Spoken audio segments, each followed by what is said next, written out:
Bismillahirrahmanirrahim.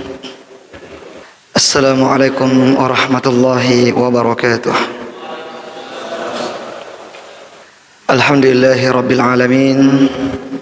Wassalatu wassalamu ala asyrafil anbiya'i wal mursalin wa ala alihi wa ashabihi wa man tabi'ahum bi ihsanin ila yaumiddin. Amma ba'd. Hadirin jamaah salat maghrib yang dirahmati oleh Allah Subhanahu wa taala. Alhamdulillah, kita bersyukur kepada Allah Subhanahu wa taala atas nikmat yang Allah karuniakan kepada kita semua, sehingga kita kembali bisa berkumpul untuk bermajelis ilmu yang merupakan taman di antara taman-taman surga, yang merupakan jalan untuk masuk ke dalam surga Allah Subhanahu wa taala. Salam dan salawat kepada Nabi kita Muhammad sallallahu alaihi wasallam.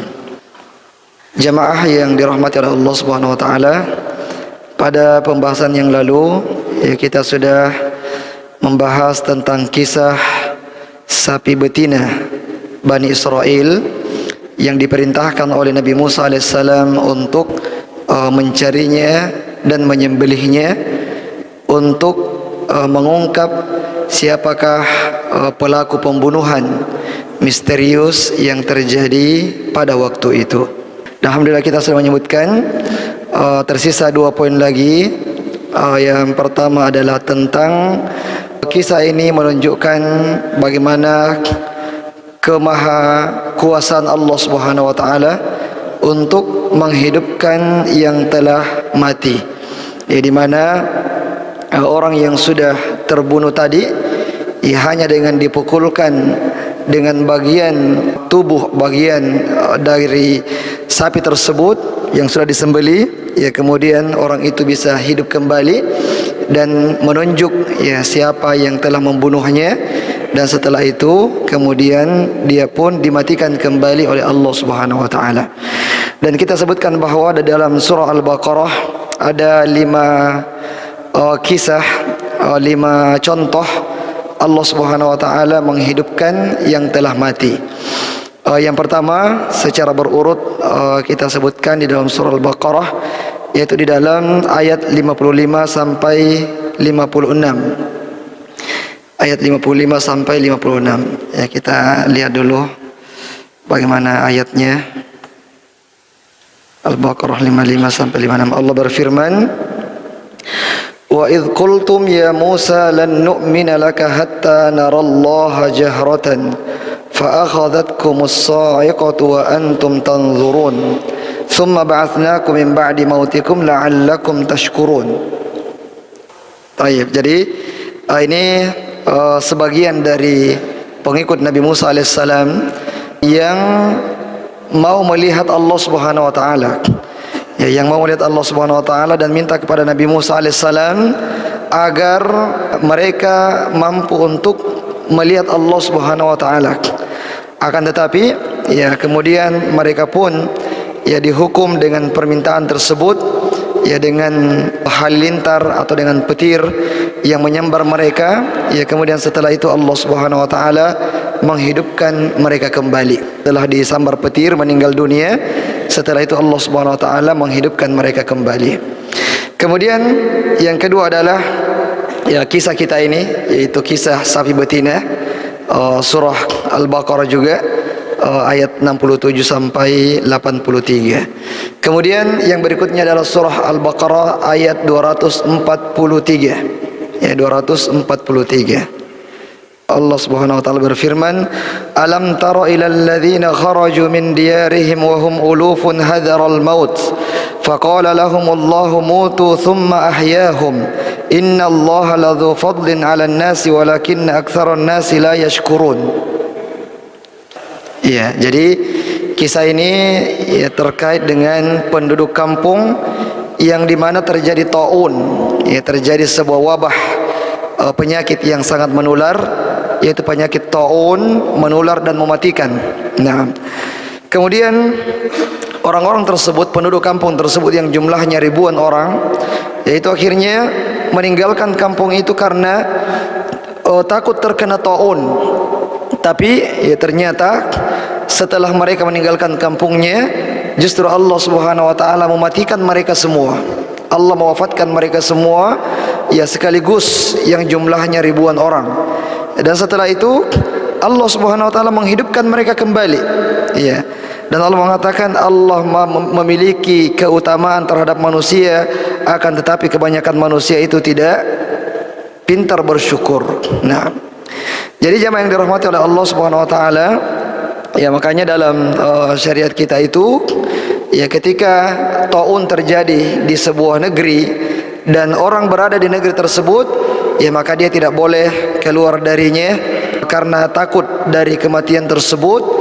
Akan tetapi orang-orang yang berada di luar juga tidak boleh untuk masuk ke dalamnya, ya karena bentuk mencegah dan menjaga nyawanya dari kebinasaan.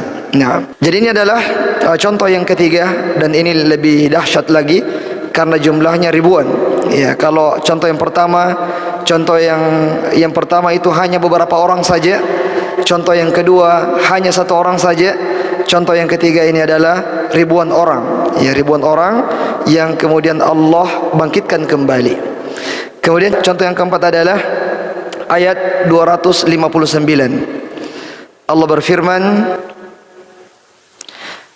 "Au kalladzi marra 'ala qaryatin wa hiya khawiyatun 'ala urushiha, qala anna yuhyi hadhihi Allahu ba'da mautiha, fa amatahu Allahu mi'ata 'amin thumma ba'athah, qala kam labith, qala labithtu yawman aw ba'da yawm, qala bal labithta mi'ata 'amin fanzur ila ta'amika wa syarabika lam yatasannah." Sampai akhir ayat.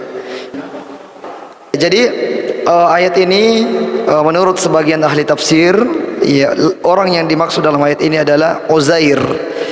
Uzair yang sempat kita sebutkan, dia adalah seorang tokoh Bani Israel yang diberikan ilmu oleh Allah Subhanahu wa taala dan yang menghafalkan kitab Taurat dan bisa untuk menuliskan kembali kitab Taurat itu, yang di kemudian hari dia dianggap sebagai anak Tuhan oleh orang-orang Yahudi. Ya, mereka mengangkat Uzair sebagai Ibnullah.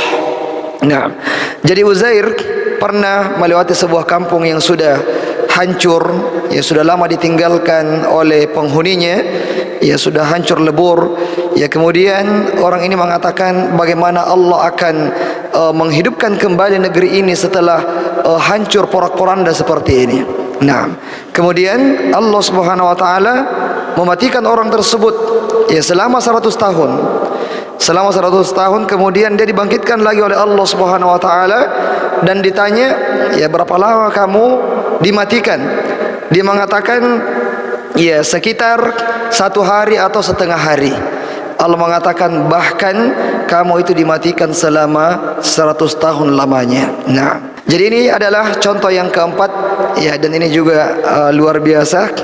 Berbeda dengan contoh yang pertama, kedua dan ketiga. Ya, kalau ketiga itu jumlahnya ribuan, ini satu orang tapi dalam waktu yang sangat lama, yaitu 100 tahun.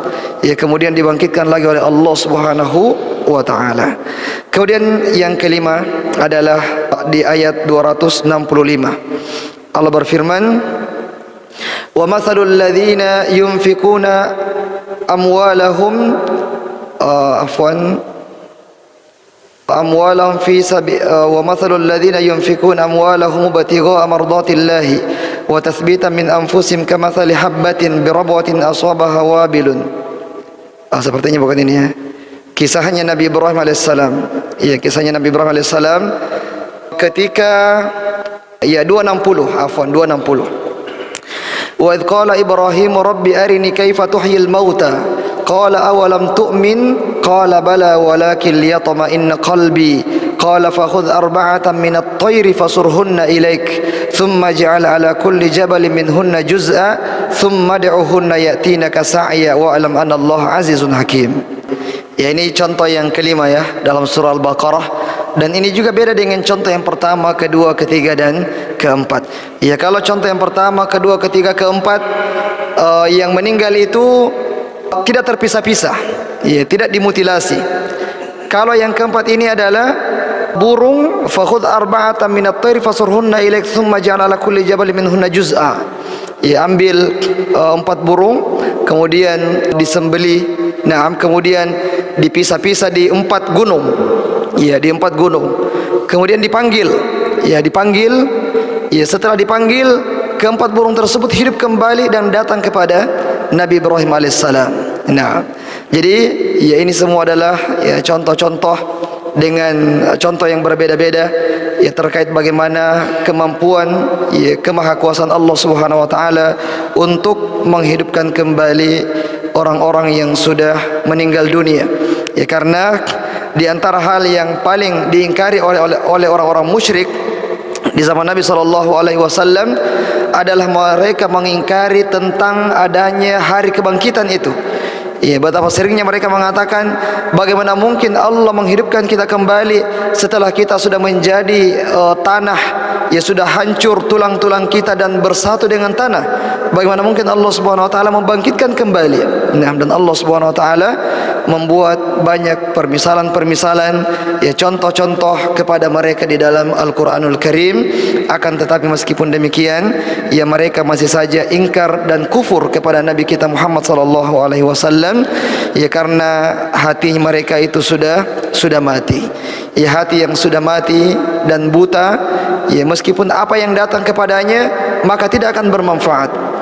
Meskipun siapa yang datang kepadanya memberikan peringatan maka tidak akan bermanfaat. Ya, hati-hati yang sudah keras, yang sudah mati, ya maka itu tidak akan bermanfaat baginya peringatan orang-orang yang memberikan peringatan kepada mereka. Taib. Kemudian poin yang terakhir dari kisah ini adalah perkataan insyaallah yang mereka katakan.